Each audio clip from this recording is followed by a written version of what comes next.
அஸ்ஸலாமு அலைக்கும். எல்லாருக்கும் ஈதுல் அதா முபாரக். அல்ஹம்துலில்லா, எல்லாரும் ஈதை நல்லபடியாக செலிப்ரேட் பண்ணியிருப்பீங்கன்னு நினைக்கிறேன். ஈதுக்கு நாள், அதாவது ஜூன் 16 அரஃபா நோன்பு வைக்கணும். அதுக்காக சஹருக்கு எந்திரிச்சு பார்த்தா எங்கள் வீட்டுக்குட்டி அம்ருக்குட்டி க்யூட்டாக அழகாக படுத்துருந்துச்சு.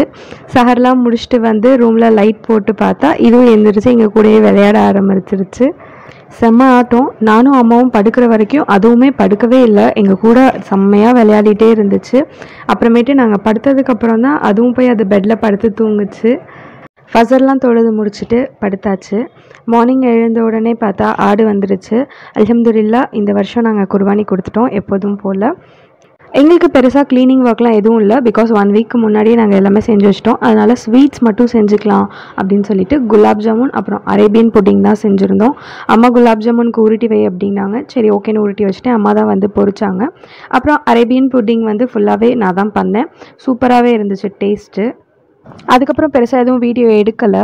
இஃப்தியாரெலாம் முடிச்சுட்டு நைட்டு 9:30க்கு மேலே தான் வந்து கோனே போட ஆரம்பித்தேன். அல்ஹம்துலில்லாஹ், என்னோடய டிசைன் எப்படி இருக்குங்கிறத சொல்லுங்கள்.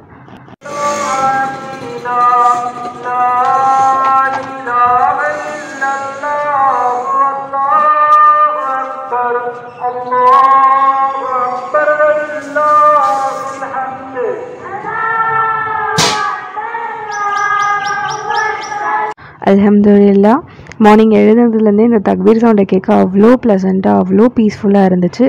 ஃபஜர்லாம் தொழுது முடிச்சுட்டு குளிச்சுட்டு ஈதுல் அதா தொழுகைக்காக ரெடி ஆயாச்சு.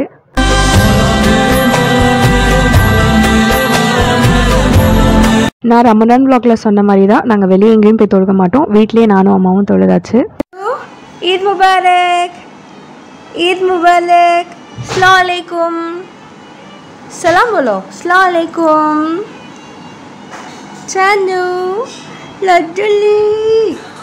தொழுதுட்டு எல்லோரும் கூட முசாபா செஞ்சுட்டு பிரேக்ஃபாஸ்ட் சாப்பிட வந்துட்டோம். பெருசாக ஒன்றும் இல்லை. பிரேக்ஃபாஸ்ட்டுக்கு நார்மலாக சிக்கன் போட்ட மக்ரோனி அண்ட் பிரெட் புட்டிங் இவ்வளோ தான் இருந்துச்சு.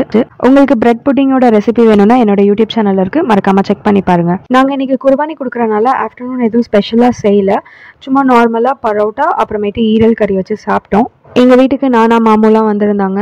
ஸோ ஈவினிங்க்கு மேலே பிரியாணி செஞ்சுக்கலாம் தான் அம்மா ஆனியன்லாம் கட் பண்ணிட்டு இருந்தாங்க. அதுக்குள்ளே கறியும் நல்லா கட் பண்ணி வந்துருச்சு. அது எல்லாத்தையுமே எல்லாருக்கும் பங்கு போட்டு பேக் பண்ணி வச்சுட்டு நாங்கள் பிரியாணி செய்ய ஆரம்பிச்சிட்டோம். எப்போதுமே சொல்லுவாங்க, நம்ம குர்பானி கொடுக்குற கறியில் பிரியாணி செஞ்சால் பிரியாணி அவ்வளோ டேஸ்ட்டாக இருக்காது அப்படின்ட்டு. ஆனால் நிஜமாக இந்த தடவை பிரியாணி செம்ம சூப்பராக வந்துருந்துச்சு. நான் ஒவ்வொரு வாய் டேஸ்ட் பண்ணுறப்ப எங்கள் அம்மா கிட்ட சொல்லிகிட்டே இருந்தேன், சூப்பராக இருக்குது அப்படின்ட்டு. அப்புறம் நைட்டு செம்ம மழை. கொஞ்சம் நேரம் மழையை ரசிச்சுட்டு அப்படியே பால்கனிலே உட்காந்துருந்தேன். வாங்கக்கா, என்ன இந்த பக்கம் கொஞ்ச நேரம் நிறுத்த விட மாட்டீங்களே. வந்து நொய்யன்னு ஃபோனை எடுக்கிறேன், வீடியோ எடுக்கிறேன், அதை பண்ணுறேன், இதை பண்ணுறேன்னு ஏன் நாய் போய் பண்ணுறீங்களோ தெரியல.